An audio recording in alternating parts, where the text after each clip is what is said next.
The hiring and the training grants, if your government entity has that or your nonprofit has the funds, it's not competitive because you're submitting one application and they're dealing directly with you and they're not dealing with 1,000 people and saying we're going to get 5 grants, right? And so it's like, all right, you meet the criteria, we have the funding, we're going to allot this money for you.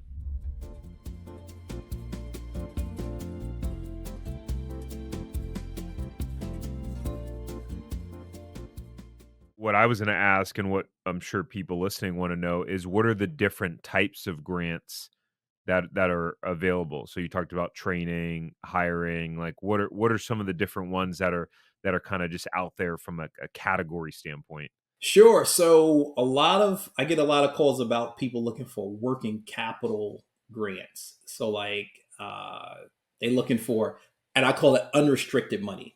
Means that someone gives you a grant, say it's 5, 10, 20,000, and then you can use it for whatever. Those grants are out there. The issue with those is that so many people are applying for them and they don't come out all the time. So like say for instance, Verizon does a lot of small business grants, but their small business grant application process sometimes only comes out 2 times a year. So and it's very competitive. And so yes, there's funds out there for things like that, but they're not on a ongoing basis. They're not rolling every week, every month. So those are kind of hard sometimes. But and there's a lot of people applying, but you can still access those. I've seen people access funding. I remember Hennessy during COVID, and then after COVID-19, they did a grant specifically just for Black-owned restaurants, and I helped someone get, I think it was like $5,000. But that doesn't happen every single month, every single year.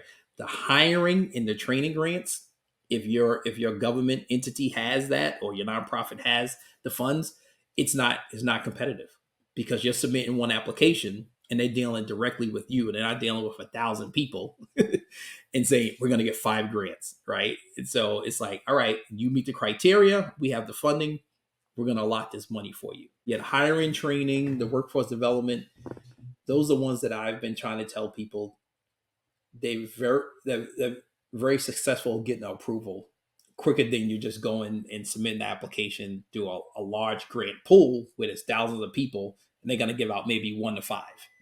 Those ones are very competitive, and then those people get frustrated, right? I talk to people all the time. Hey, I put in for this grant, I didn't get it. I say, yeah, because 1,000 people applied for 5 grants.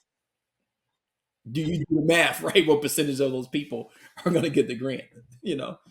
If you enjoyed this short clip from the podcast, you can check out another short clip right here. Or if you want to watch the full episode of this podcast, you can watch that here. And remember, knowledge is not power. It's applied knowledge that's power. Take care. Have a great rest of your day.